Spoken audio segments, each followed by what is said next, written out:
بسم اللہ الرحمن الرحیم۔ عوامی مفادات کی نگرانی۔ آپ علیہ الصلوۃ والسلام چونکہ حاکم بھی تھے، آپ نے بہت سارے لوگوں کو بہت سارے کام دیے تھے۔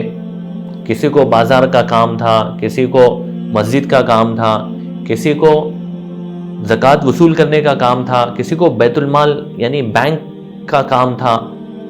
تو یہ سارے جو کام تھے نا، یہ کام آپ نے دینے کے بعد آپ کا کام یہ تھا کہ آپ ہر ایک کی نگرانی کرتے تھے کہ کوئی غلطی نہیں کرے، عوام کو نقصان نہیں پہنچے۔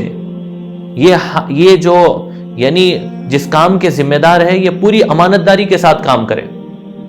آپ ایک ایک کی پکڑ کرتے تھے، ایک ایک بات پوچھتے تھے، اور اس کے لیے کبھی کبھی آپ سفر بھی کر لیا کرتے تھے۔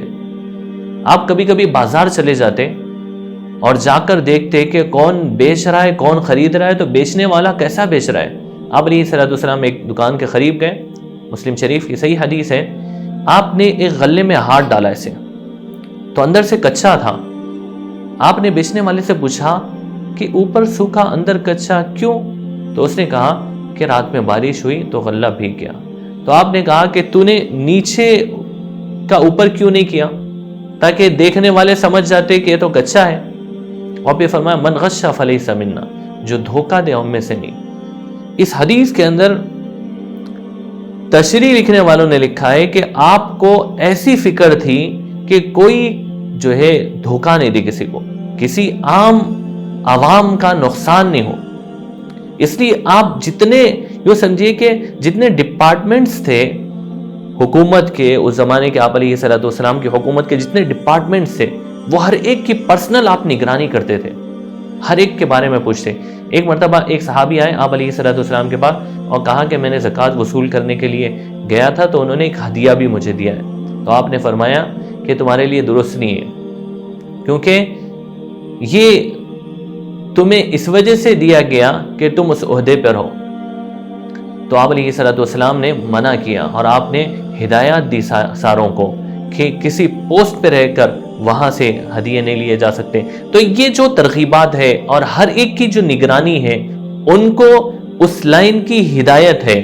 کوئی آفیسر ہے، کوئی حاکم ہے، تو ان کے لیے ہدایت الگ، اس کے نیچے کام کرنے والے ان کے لیے ہدایت الگ۔ یہ آپ علیہ الصلوۃ والسلام نے جو دی ہے، یہ ایک حاکم کے لیے بہت ضروری ہے۔ آپ نے ہدایات بھی دی، اس کو کنٹرول بھی کیا، اور کوئی غلطی کرتا تو اس کو سزا بھی دی جاتی۔ عبداللہ ابن عمر رضی اللہ عنہ کہتے ہیں کہ کوئی یعنی بزنس کے معاملات میں غلطی کرتا تو اسے سزا دی جاتی تھی۔ جیسے مثال کے طور پر اسلامی تعلیم ہے آپ علیہ الصلوۃ والسلام کی کہ اگر کوئی چیز خریدے تو اس کو اپنے قبضے میں لینے سے پہلے بیچ نہیں سکتے۔ تو بعض لوگ کیا کرتے تھے کہ ابھی خریدے یہاں پر، یعنی ایک گیہوں کا تھیلا خریدے اور فوری اس کو اپنے گھر میں منتقل کرنے سے پہلے، اپنی دوسری دکان میں منتقل کرنے سے پہلے وہیں دوسرے کو بیچ دیے۔ تو اس بات پر سزا دی جاتی تھی کہ نہیں، پہلے قبضہ لو، پہلے اس کو اپنے کنٹرول میں لو، اور اس کے بعد پھر دوسرے کو بیچو۔